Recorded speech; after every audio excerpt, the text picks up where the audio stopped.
Good evening. I'm David Feldman. I'm the director of the Pears Institute for the Study of Anti-Semitism. It's my pleasure to welcome you all here this evening to what I think promises to be an absolutely fascinating evening, a discussion of Mary Fulbrook's new book, A Small Town Near Auschwitz, Ordinary Nazis and the Holocaust. As Mary writes, it's a story of the exploitation, well, in part it's a story of the exploitation and murder of Jews in one small town in Silesia after the German invasion of Poland at the start of September 1939. But it's also a book which is concerned with how these events were remembered subsequently. And it's a story which occurred in many other places in Poland in ways which were more or less similar. Mary tells this story with great care and insight, and by focusing on the German civilian administration, which was at one remove from the direct persecution of Jews, Mary contributes powerfully to our understanding of how those events, which came subsequently to be known as the Holocaust, how those events were possible. But this is a story with a personal twist, as we shall hear. The story of this civilian administrator, Udo Klausa, is entangled with Mary's family and personal history.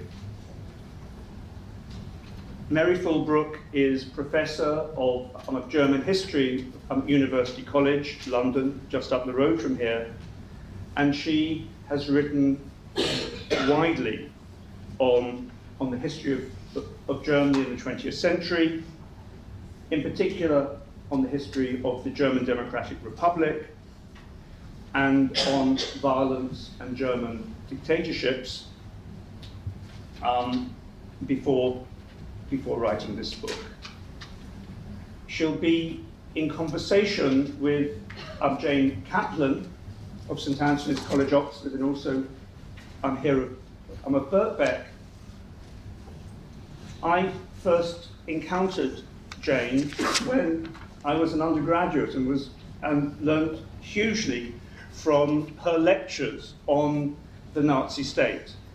So it's hard for me to think of anyone better suited to discuss Mary's book with her. And she has subsequently written on the history of concentration camps as well. Mary and Jane will discuss the book for about half an hour, and then we will show you a film, a DVD to be precise, and then we will open the subject to questions and discussion from you. But first of all, Mary and Jane. Thank you. Okay, well, I'll say a few words first about the book, and then I think Jane is going to put questions to me. This is a most unusual book. I've written a lot of books professionally because I'm a professional historian, but I've never written a book like this before, and I hope never to have to write a book like this again. It was one that got under my skin, that I was completely obsessed about during the time that I was researching it. I'll tell you very briefly what I think is very odd about the mixture in this book. First of all, it is a professional history. I am a professional historian, so I have done the research. I have tried as best I can to explore every avenue, every archive, every oral history interview that was relevant in order to try and reconstruct the slow but actually speeding up process of humiliation, expropriation, stigmatization, ghettoization, and eventually deportation and extermination of the Jews of Bedzin, this small town in eastern Upper Silesia. So in one sense, I've used all the tools of the historical trade to try and understand that. And I wouldn't have written the book if I hadn't thought there was something historical of significance to work out here in terms of the role of civilian administrators. It focuses particularly on the guy who was the so-called Landrat, that's like the chief executive officer of a whole county with 3 towns in it and 65 rural communities. And I really thought this was worth doing. But the reason it's an unusual book, certainly for me, is that I wrote it because of a very specific personal reason. I was extremely emotionally worked up about it and, as I say, obsessed with it. And when I came to writing it, having decided there was a historical object of interest in the book, I came to the view that it was not possible to write it as a standard objective history book, that I would have to explicitly write myself into it beyond the preface, not just in the preface, acknowledge my personal interest, as it were, or my conflict of interest, because I have many conflicts of interest, but actually to make this explicit throughout the text. And to ruminate not only on what it was I was finding out about the history, but also to ruminate on the issues to do with memory and repression and silence and rewriting of the past and retelling of the past. This got worse and worse in the writing of the book, actually, because the son of the Landrat was constantly in contact with me and emailing me and talking to me, and once I'd sent him the whole manuscript, then he started debating with me about every point. So the footnotes actually threatened to become completely carbuncled with my debate with his son, whose view of his father was very different from my view of his father. So let me, without taking up too much time, tell you very, very briefly what I think the issues are and why I came to write it. Why I came to write it, I was about to teach a seminar just up the road from here in UCL at 11 o'clock on a Wednesday morning, as I frequently do in the terms when I teach from 11 to 1 on a Wednesday morning. And at 10:30, I was in the middle of working on this other book, Dissonant Lives. At 10:30 that morning, I thought, well, I'll just glance at some old letters of my mother's. My mother had died. She had a little memorial booklet that had been made for her or made for everyone in the family and friends, when her very best friend died.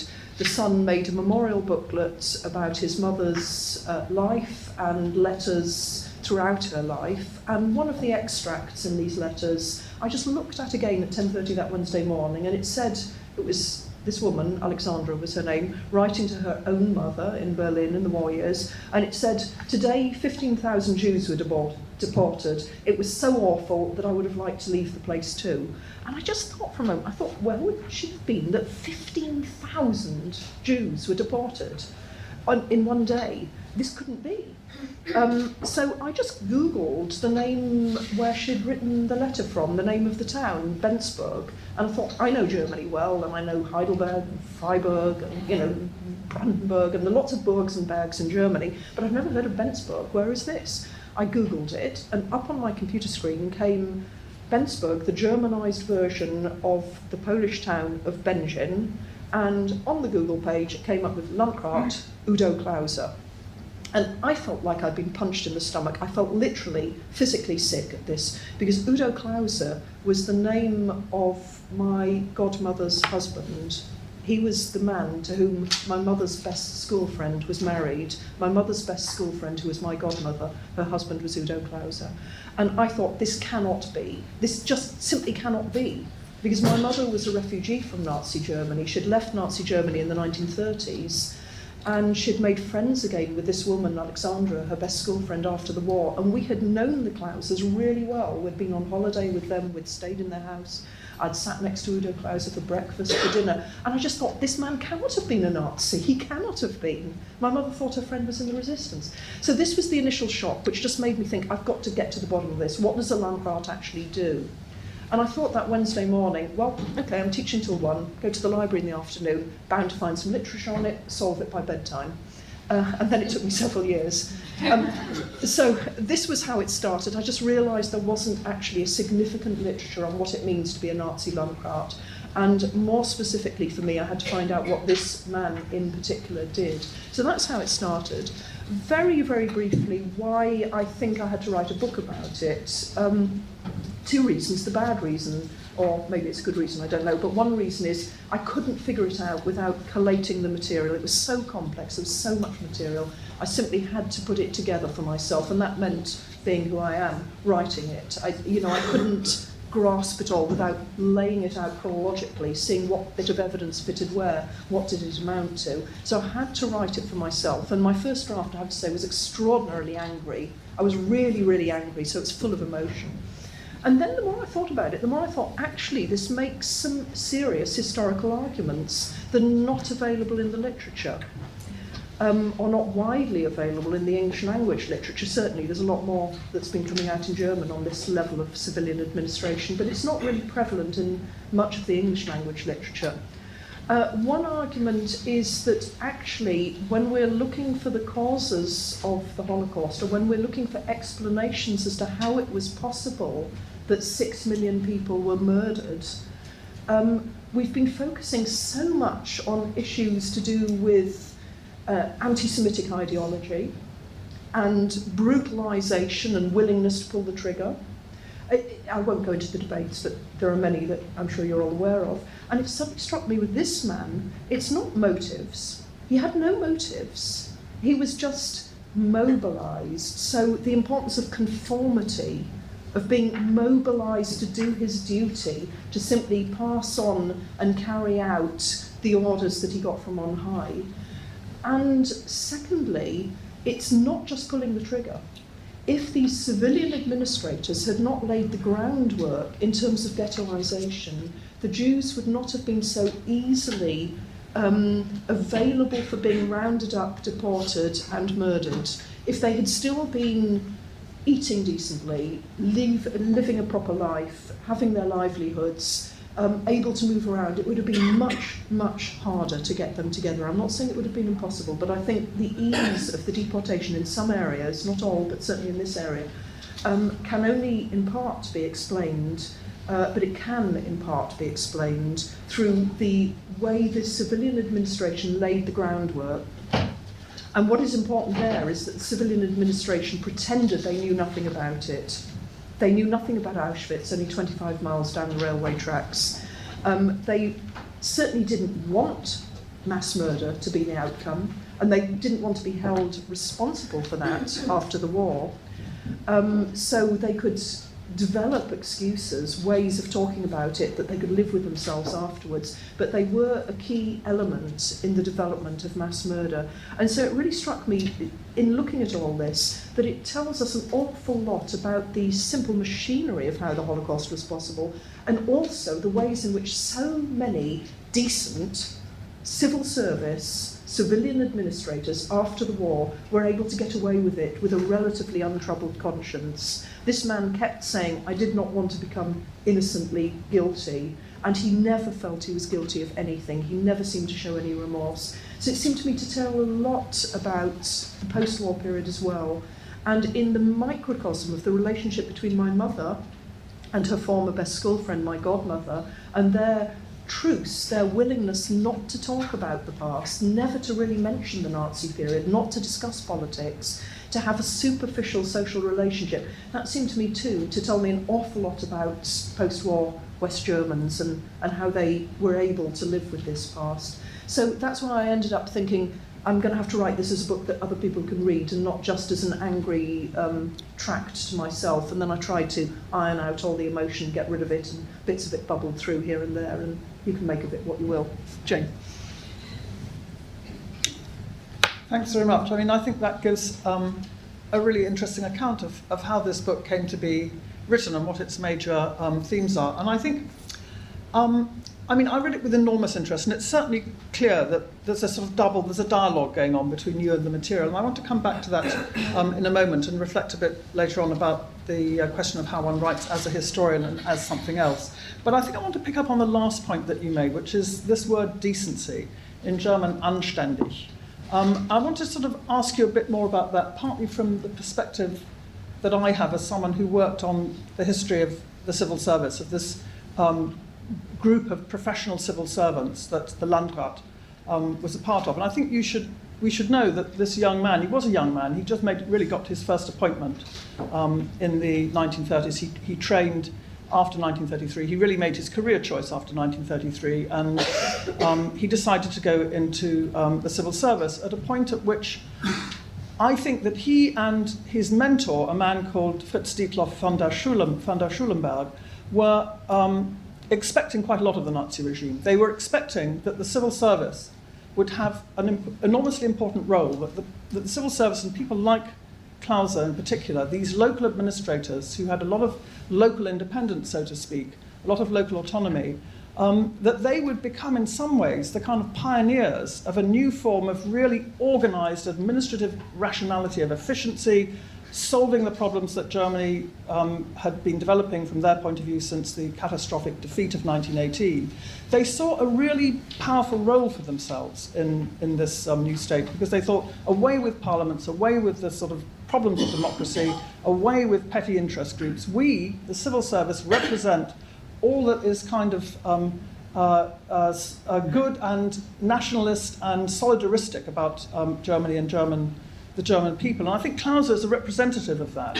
And this term, as time went on, and quite quickly, certainly Klausa's mentor, Schulenberg, realised that this was not happening, actually, and that their visions for the civil service were being hugely, massively undermined and defeated by the style of Nazi government as well as the objectives of Nazi government. And style of government, I think, was very important, because these people thought that they could, in some ways, limit objectives by virtue of style, so to speak, that if you were a decent administrator, you were doing your job properly to resist the Nazis. And I have a quotation here from one of the major German resistors, or leaders of this kind of resistance, a man called Karl Goerdeler, who, in his planned, these were the people who were involved with the plot to kill Hitler in July 1944, and in his planned speech, which would have been broadcast had that plot been successful, he was going to say that everybody would be welcome.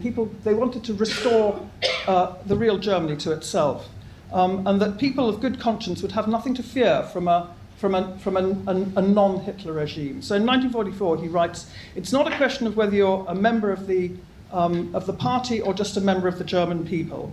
It's not a question of whether you belong to the SS, the SA, or any other organisation. It is simply a matter of the question, decent or not decent, anständig oder unanständig." And I'd like just to say one more thing before asking you to say a bit more about it. After the end of the war in 1945, and right on through the early years of the West German Republic, this was again the refrain, that these people were the decent Germans, that they had behaved decently. You can find this from the very, very beginning, from representations to the Allied occupation about how the administration of Germany should be organised, that decent civil servants, and they were, the majority of them had done their work decently, they had tried to work and so on and so forth. That concept of decency was not just his view, it was the way in which the civil service created an image of itself, which then sustained its image of what it had done after 1945, sustained its reintegration into West German history. And you know, because you write about it in the book, that the term decency is also one that was used by Himmler in rather different circumstances, which I'm sure you can tell us about. And I'm interested actually in these competing decencies, the civil service decency, Himmler's decency, the sort of decency that in some ways is attached to recent work on Nazi morality by people like Claudia Kuntz or Raphael Gross or Richard Weikart, that there's a kind of there's a lot of different values going on here, and I'd just like to hear a bit more about how you think Klausa understood decency, and what you think the role of that, in some ways, was in helping him, in some ways, simply not to face what he had done. Mm. Yeah, I think that's a really important question, and a really important set of questions there. The issue with Klausa is that he clearly had an inner conflict. His wife talks a lot in her letters. I've got his wife's letters to her own mother in Berlin throughout the war, and she was writing to her mother every 2 to 3 days. So it's an extraordinary record of how a young woman is living in this Eastern Silesian province of the Third Reich. And she talks a lot about her husband's nerves. He had basically a nervous breakdown in the summer of 1942 between the first big deportations of May 1942 and the next massive deportation of August 1942, he pretty much seems to have had a nervous breakdown. He went off to a clinic and came back, as she put it, suntanned, well-fed, but his nerves were worse than ever, and so on. So he clearly knew that what he thought he had gone out to do in terms of colonising the East and setting up efficient Nazi administration and Germanising and all the rest of it was turning into something quite different, with which he was not happy. And despite his own sense of decency, he realised there was a difference there. He also always made the distinction between himself and the real Nazis. There was always a sense that the others were the real Nazis, the rabble, the scum, the lower classes, the violent ones. They were the real Nazis, the fanatical Nazis, and he was only in it in order to prevent the real Nazis getting the upper hand. And yet he joined the Nazi Party in February 1933 and had rushed to join the Nazi Party because a friend had given him a tip-off that membership might be closed soon if he didn't get his act together quickly and hurry up. And I think this is very typical of the NSDAP, in fact, that it did have this broad spectrum of people, including the civil servants who thought they were decent and were going to make a better Germany. And he talks in his memoirs quite openly about how in the early years he thought return to full employment, Versailles Treaty, make Germany great again, doing a good job. I think what's interesting is something I call the community of empathy. And I haven't written about this yet, I'm working on it at the moment, so it's very much in my mind, but I haven't worked it out on paper at great length yet. It's a question of with whom do you feel empathy and to whom do you owe some kind of moral obligation to look after them. And I think the contrast between Klausa and Himmler, if this isn't too absurd a contrast, but just to make this comparison, what you get with Klausa is the community of empathy is the Germans, and he really doesn't care what the living conditions for Jews are like. Once they're in the ghetto, once they're crowded in poorer houses, once they're on reduced rations, it doesn't matter. It doesn't matter if they're dying of starvation and disease and so on. What matters is that the Germans are being protected from disease and so on. And so for him, there's a community of empathy which allows him not to see what the consequences of his policies are on those who are the victims of his policies. Himmler, we have in his Posen speeches of 1943, which I'm sure many of you are familiar with, we have a very, very interesting appeal because he's sort of saying to the assembled audience, what of the women and children, I hear you cry. And what he is saying is overcome your inbuilt moral scruples about not murdering women and children. Okay to murder men, but not women and children. You know, there's a sense of a German morality there. And he's doing that by appealing to their sense of a long-term community of empathy in the future of the German people. We cannot allow these children to grow up because they might take revenge. And so he's redefining the community of empathy from those who are human beings who are vulnerable, women and children who you might normally protect, to the community of empathy being the German folk persisting through time and not wishing to have them exposed to the dangers. And so I think this decency issue has to be related to the area within which a moral code is valid. And that can be expanded or contracted differently according to how you see it. Yes, and I think it probably is the case then that it's only when these codes are brought up against each other and they're literally posed against each other that the possibility of choice emerges. I mean, because of course the other thing about Himmler is that one of the things he says in these speeches is, he says at one point, a lot of you will know what it's like when you see 500 or 1,000 corpses, blah, blah, blah, lying together in a ditch or whatever. And he goes on to say, to have done these things, which were a necessary task, but to have remained decent, this is what makes us Germans strong. And for him, his concept of decency, which is very deep-seated in his whole upbringing, I think, is not something that, it's something that Germans bring to this difficult task of taking on the extermination of Europe's Jews, which is a task they're doing, so to speak, for their humanity. And this, I think, is something that other historians have written about. I think it's also perhaps related to something else which appears in this book, but which you develop also at length in the book you were writing when you began to think about this, which is the strategy of contrasting what you call inner belief with outer behaviour. And I've got, that's, maybe you might want to say something about that too, because I think it's an important strategy in your analysis here, but it's also raises for me a sort of different kind of angle of the question of community of empathy, which is the problem of becoming of what we call apologetics for the Nazi regime. In other words, do you find out too much about someone so you begin to get too far under his skin? I mean, I don't think you do in this, but in some ways you do say, you're giving him not exactly the benefit of the doubt, but you're working away at him because you've found out so much about him and because of the personal connection. So that's one thing, that you get too identified with the person you're working on in such detail.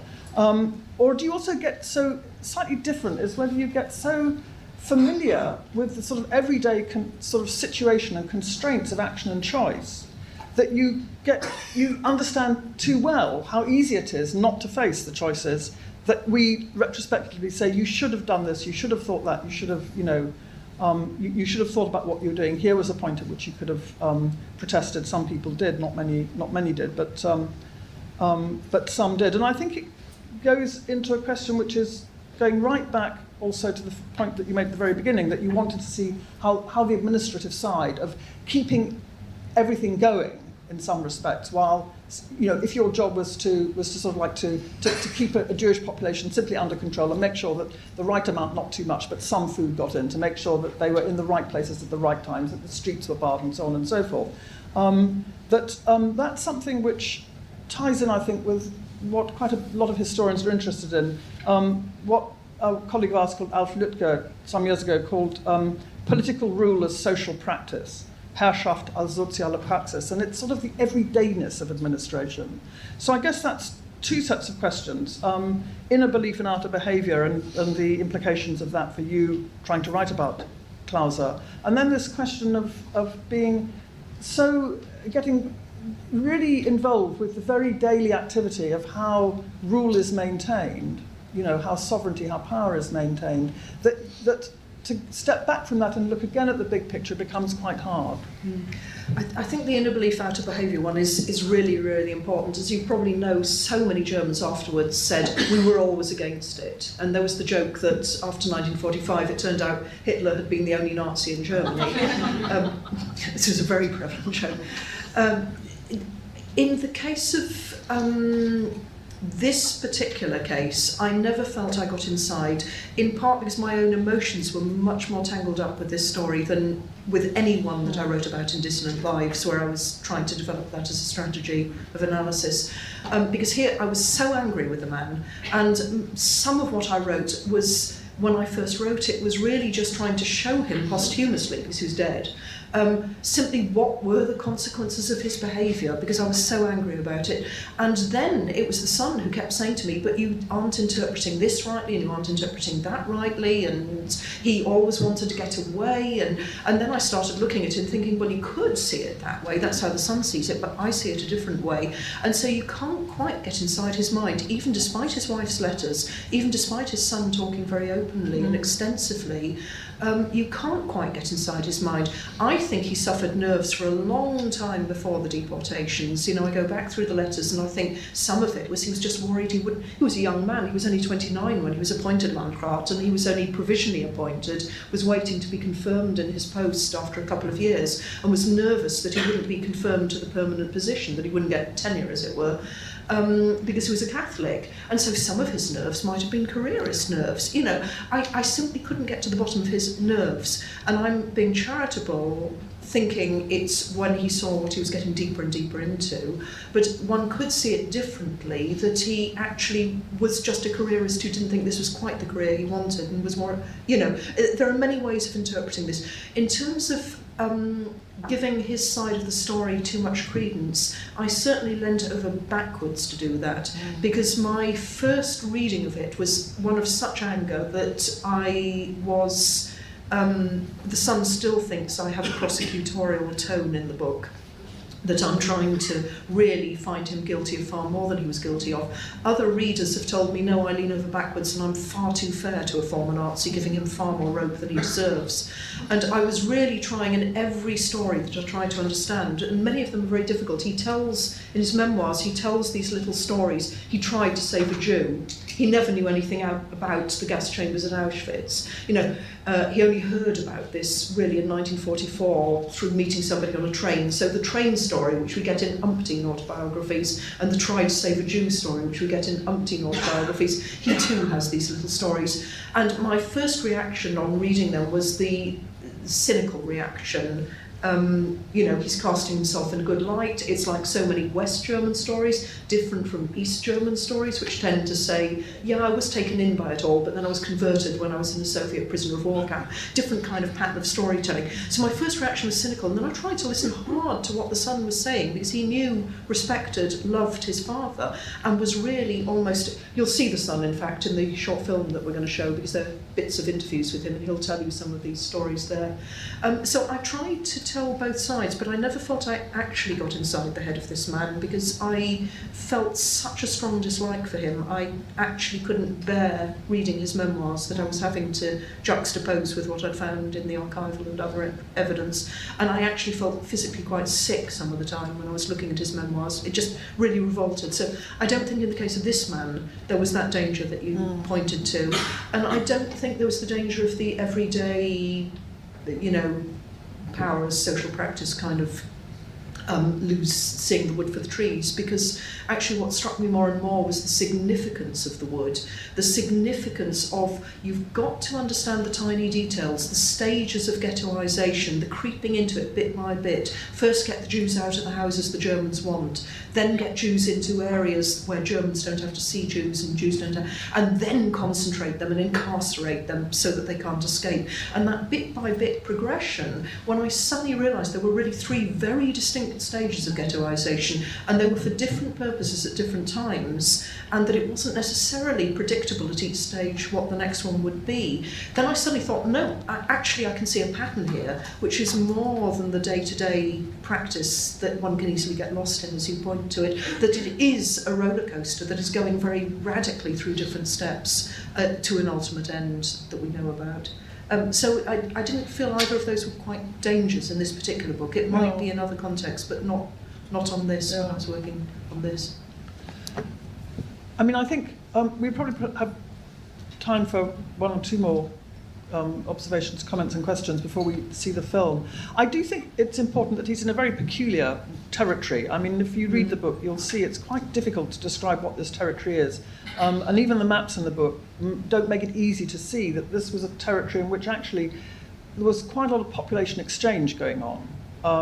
And while he's working, something like 50,000 Germans are piling up waiting to be resettled in this area. So there are lots of camps around with people in various states of deportation and mobility and so on. And it's trying to figure out what your piece, where you are in this whole piece is quite difficult in some ways. And for me, I mean, this always did, for the work that I did many years ago, raises for me the problems of the division of labour in a highly, highly complex society, which we still live with. I mean, the division of labour is such that in the end, no one person is responsible. It's a mosaic of responsibility, and that's something which I'm sure people will know from their own working lives. But let me go back to, as I said I would, to something you said at the beginning, and maybe obviously this is a book that aims to tell us more than we used to know about a particular piece of history, a particular way of looking at it, and so on. What a particular person did in the Nazi area, what he knew of criminal acts, and how he handled his history post-war, which I find enraging, because he's typical of so many. But anyway, does it also tell us something about the historian's craft, how we work? I mean, you said a bit about that, but what are the boundaries between being a professional historian and being doing non-academic history? I mean, it struck me very forcibly that what professionalised this project for you was to make as much archival inroads as you could to find the documents, and it is, what we all do, what we tell our students to do.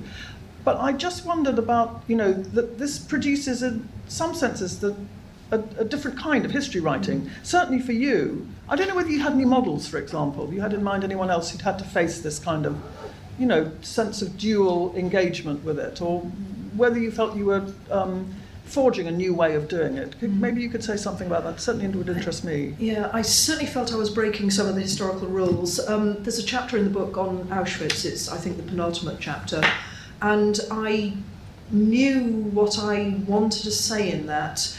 And when I was getting towards the end of the chapter, I thought if I were in my professional role, I would conclude it with a paragraph that concludes it, that sums up the arguments and pulls it together as one does with, you've written stuff, you know what you do in the conclusion.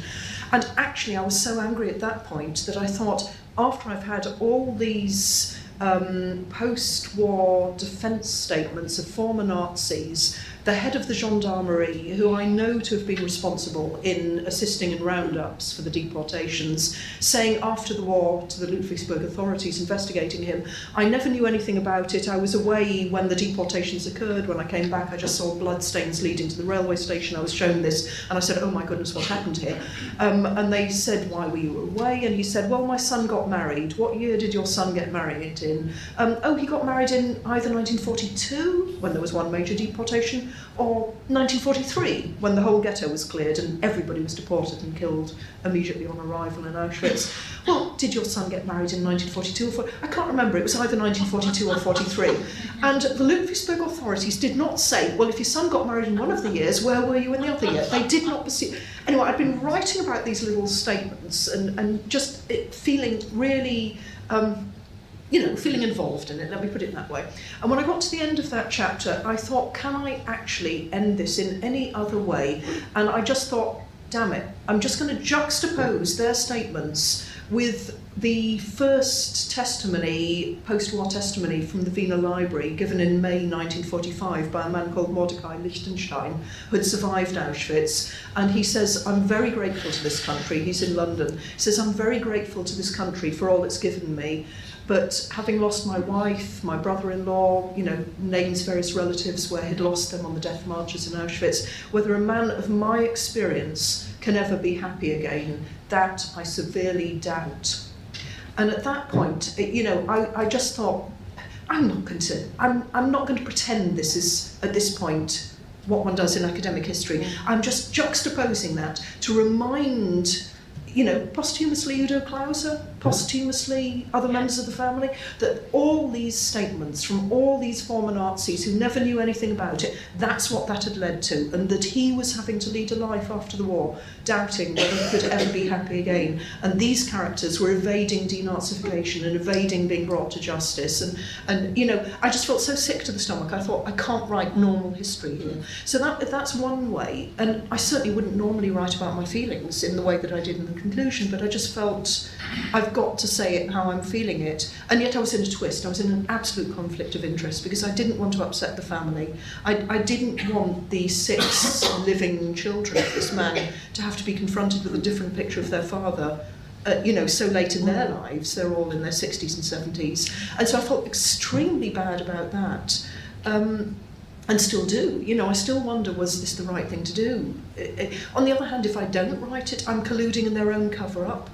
So the conflicts of interest, I thought, I've got to write about this. And it's not something you do when you're writing about a 17th century countess who you've never met and really don't care about. Yeah. Yes, I think those, as you say, are the things you put in the preface, and I think that that what characterises this book is that ongoing thread. But I think we should stop this because we would like to. So Mary would like to say a bit, perhaps, about the movie. And I just want to say something very briefly about the film before you see it. This is not Schindler's List. This is not Lanzmann's Shoah. This is just some selected excerpts from some of the oral history interviews that we did while we were there, and I had an interpreter for the Polish. I tried to learn Polish and got just about enough for getting into the archives and then reading the documents in German, but I had a Polish interpreter doing the oral history interviews with me, and we filmed them, and I just thought some of them put together give people a sense of where this is, what the people are like, what's going on, and I think some of the extracts that I've got in here are actually very interesting in terms of post-war memory issues. So do not expect a kind of Landsmann Spielberg thing here, but it's 20 minutes that might be useful and helpful to you.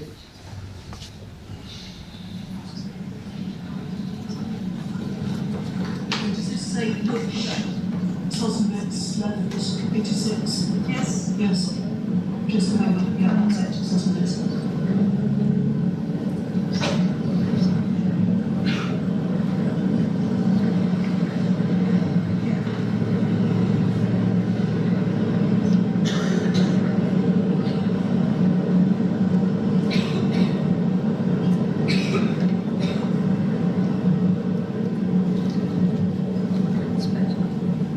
Often overlooked in the shadow of nearby Auschwitz, Bedzin is a small town in eastern Upper Silesia. Before the Nazi invasion of Poland in September 1939, the town was home to around 25,000 Jews, comprising roughly half the population. A flourishing industrial town, Bedzin was also a centre of culture, education and religion. Under Nazi occupation, all this was to change. No właściwie to była masakra. To była masakra. No ale to był zaraz, to było jeszcze w 1939 roku. Zaraz na początku pierwsze 2-3 tygodnie jak weszli. Centrum Garnazówkie wypędzili, to tam była buźnica żydowska. Aha. I oni podpalili tą buźnicę. Po paru dniach, dosłownie po paru dniach, to myśmy do tych szkieletów domów niektórych zaglądali, to tam był żar. W piwnicach był żar po węglu, po tym wszystkim to był żar. Gorąco było niesamowicie. Ludzie, jak się ich budynki podpalali od spodu, od dołu, od parter, to z pięter starali się tam otwierać okna, wyskakiwać. Niemcy strzelali właśnie do nich. No jak dzieci, powiedzieliśmy tak, no to trudno opisać. Trudno opisać, bo wszyscy tych Żydów wprowadzili tam, gdzie kogo przyłapali na drodze, wprowadzili ich tam do tej buźnicy. I tam zamknęli i palili. I podpalili. I podpalili tam tą buźnicę, no więc tam było okropne rzeczy, krzyki. No wiadomo, co się tam działo. No, trochę się tam wyrwało ludzi. Tak uciekali, no to strzelali. To strzelali do tych ludzi.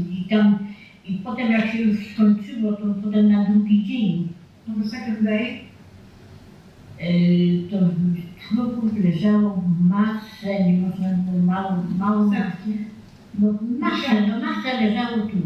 Nie można było przejść. Trudno było nawet przejść gdziekolwiek. Na rowerze pojechałem na cmentarz żydowski, który do dzisiejszego dnia istnieje, jak jedziemy do Czeladzi, po lewej stronie. Ten cmentarz żydowski. To tam w tym budynku na podłodze to byli układani. Właśnie ja tu opisuję starzy, młodzi, mężczyźni, kobiety. To takie wrażenie na mnie, bo wtedy ja miałem 14 lat wtedy, wiesz, usta pootwierane, w oczach papa poprzyklejane, takie coś, żółci byli. Ci ludzie byli żółci od tego dymu czy od czegoś. I ja tak się napatrzyłem na tych ludzi, że jakoś zaczęło się ściemniać. To ja tym rowerem z tej górki, to przyznaję się wam, jechałem tak, jakby mi włosy dęba stanęły ze strachu, jakby mnie coś goniło. No.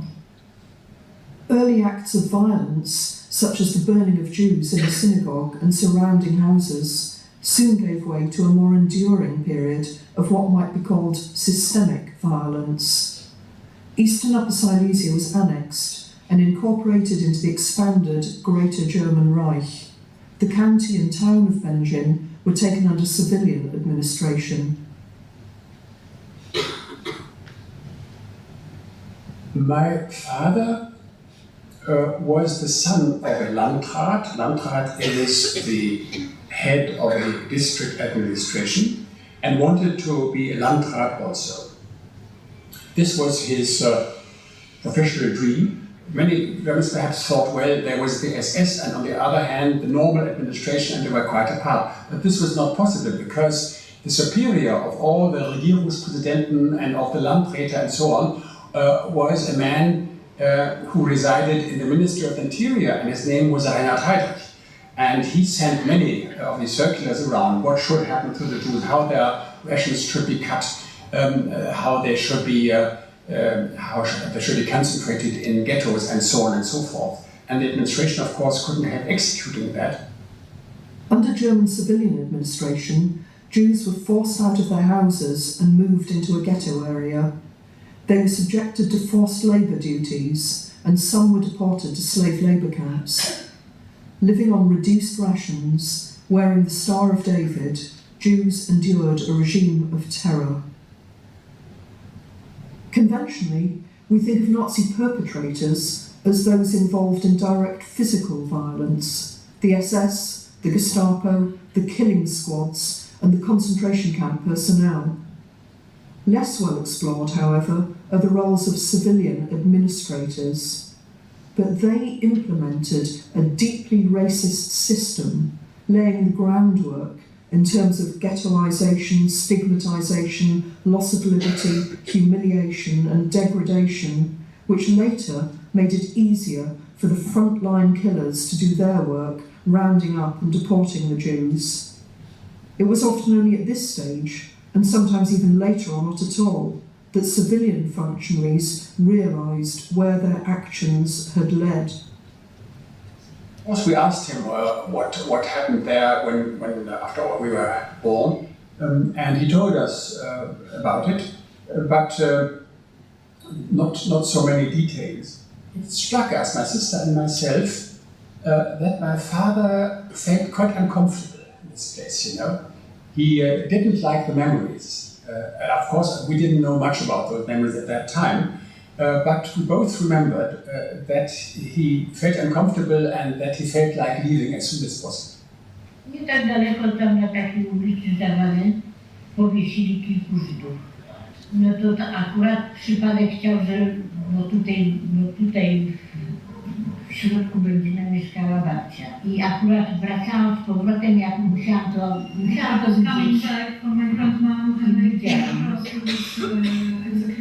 Znaczy, byliśmy na różnych egzekucjach zmuszani. Szło się do pracy, a oni w tym czasie na kimś wykonują egzekucję, zatrzymywali tych ludzi, coraz więcej nas się zbierało i dopiero robili specjalnie, tak wykonywali egzekucję. Tutaj dwójka jest powieszony Żydów na zawale, właśnie na najstarszym Kierkowie. Tu był najstarszy. Widział Pan akurat tą egzekucję? Tak, na drzewie wieszali.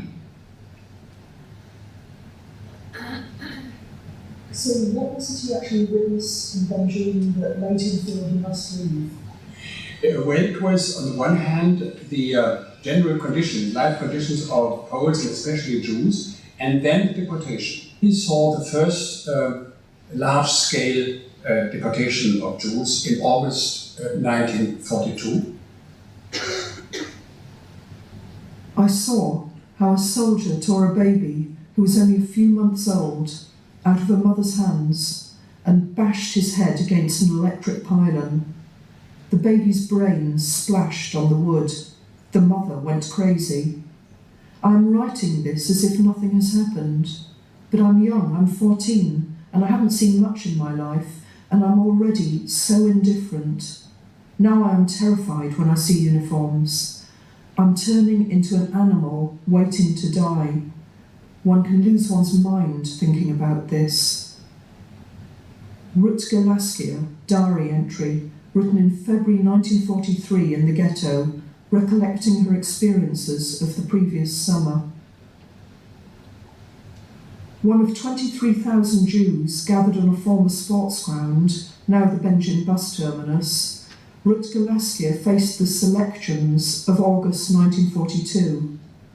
Over the course of several days, 4,700 Bedzin Jews were selected for death and sent down the railway tracks to the gas chambers of Auschwitz.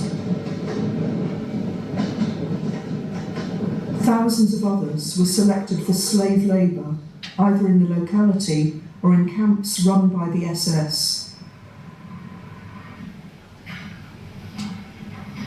Those waiting for the trains were held here in a former Jewish orphanage, conveniently situated right next to the railway tracks.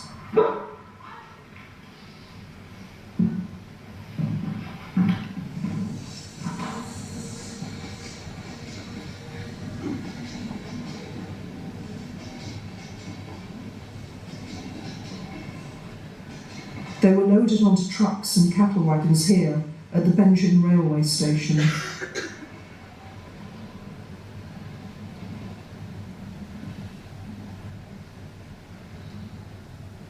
One of the few Bedzin survivors, Doris Martin, recalls, "For the next several days, Bedzin was a city of tears. Mostly people just stayed in their homes, mourning and praying. If God existed, he would have certainly not permitted that human beings be thrown alive into furnaces and the heads of little toddlers be smashed with the butt of guns or be shoved into sacks and gassed to death. I am sick and tired of these grey houses, of the steady fear seen in everybody's faces. This fear clutches onto everyone and doesn't let go." Rutger Laskier did not survive the final clearance of the ghetto in the summer of 1943. She died in Auschwitz just a few months after writing these words.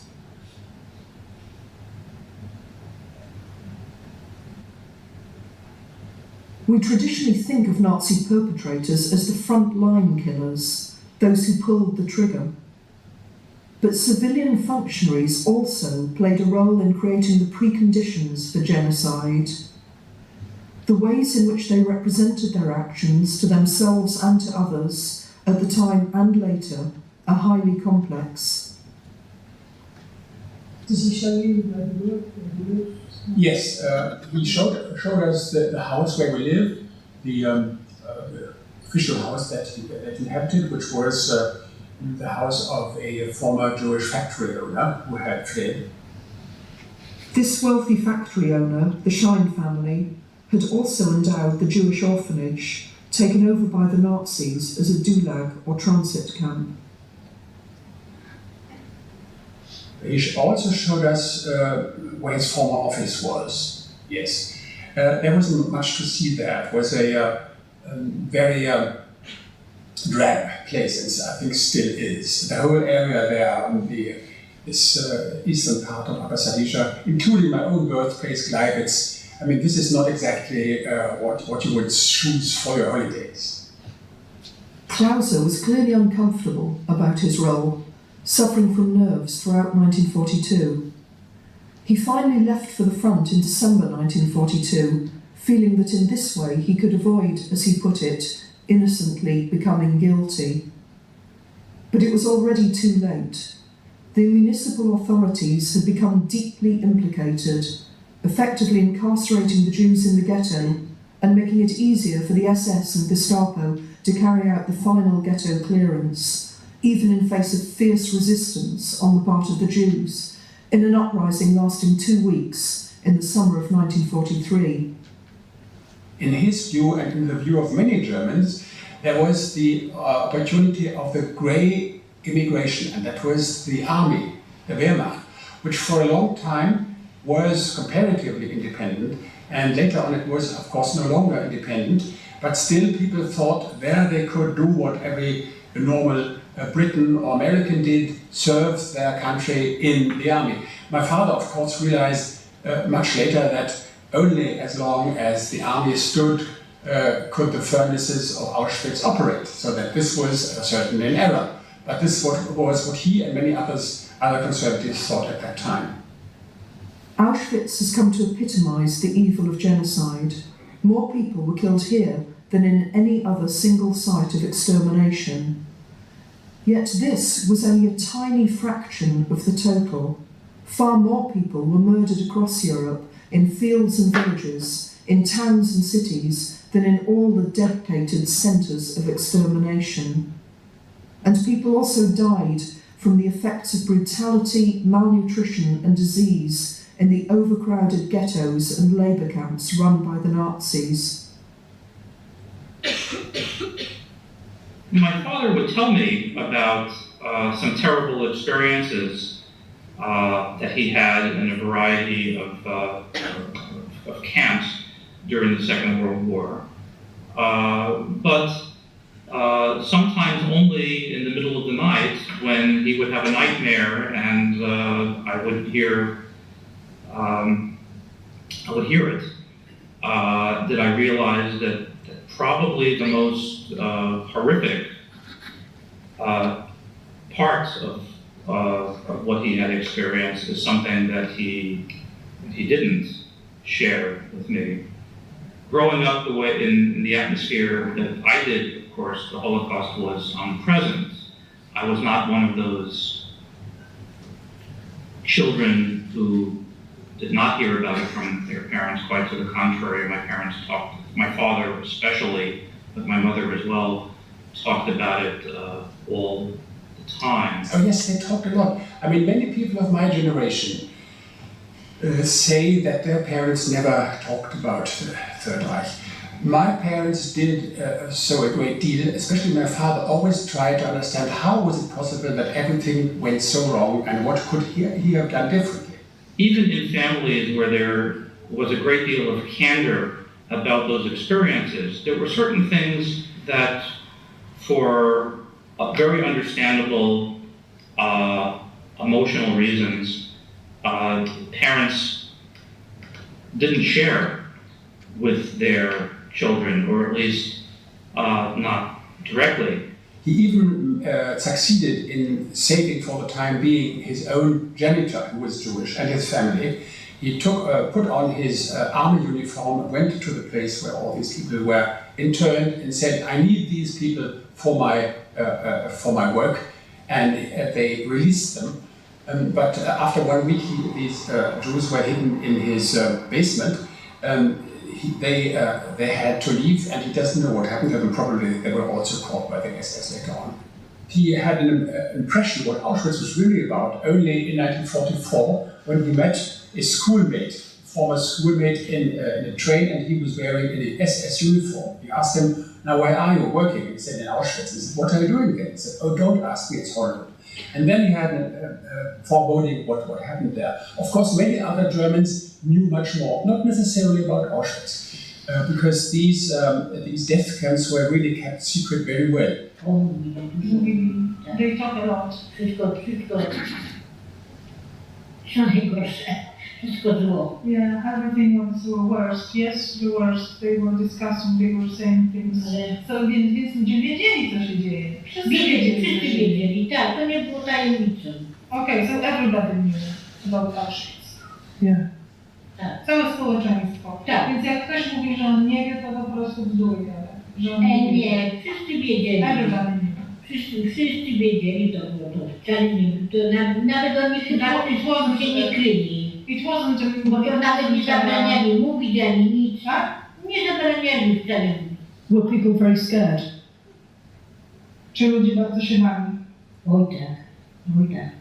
Tam na rogu, gdzie ta żółta tablica, ją widać, to przed wojną mieszkał Żyd, miał sklep wieloński się nazywał. Tak, to my już, ojciec powiedział, już się nie musisz przejmować Żaumelem ani kacami, bo już z nimi nie będziemy rozmawiać. Ja mówię, a dlaczego tato?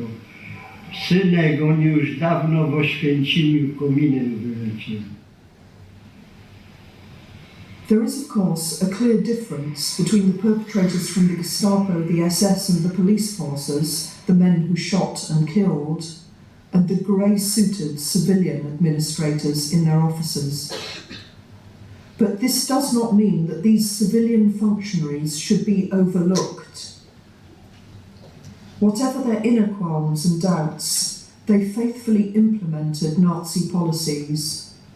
Everyday racism meant that they were able to ignore the suffering and anguish of the Jews they had forced into ghettos, maltreated and starved. And in systematically degrading and constraining the Jews, in destroying their physical and psychological capacity for resistance or escape, Hitler's facilitators also, whether willingly or unwillingly, ultimately helped pave the way for genocide. After the war, with the focus on so much physical brutality and murder, these civil servants were frequently able to integrate seamlessly into new post-war regimes, telling stories about their past, which rendered it harmless, even respectable.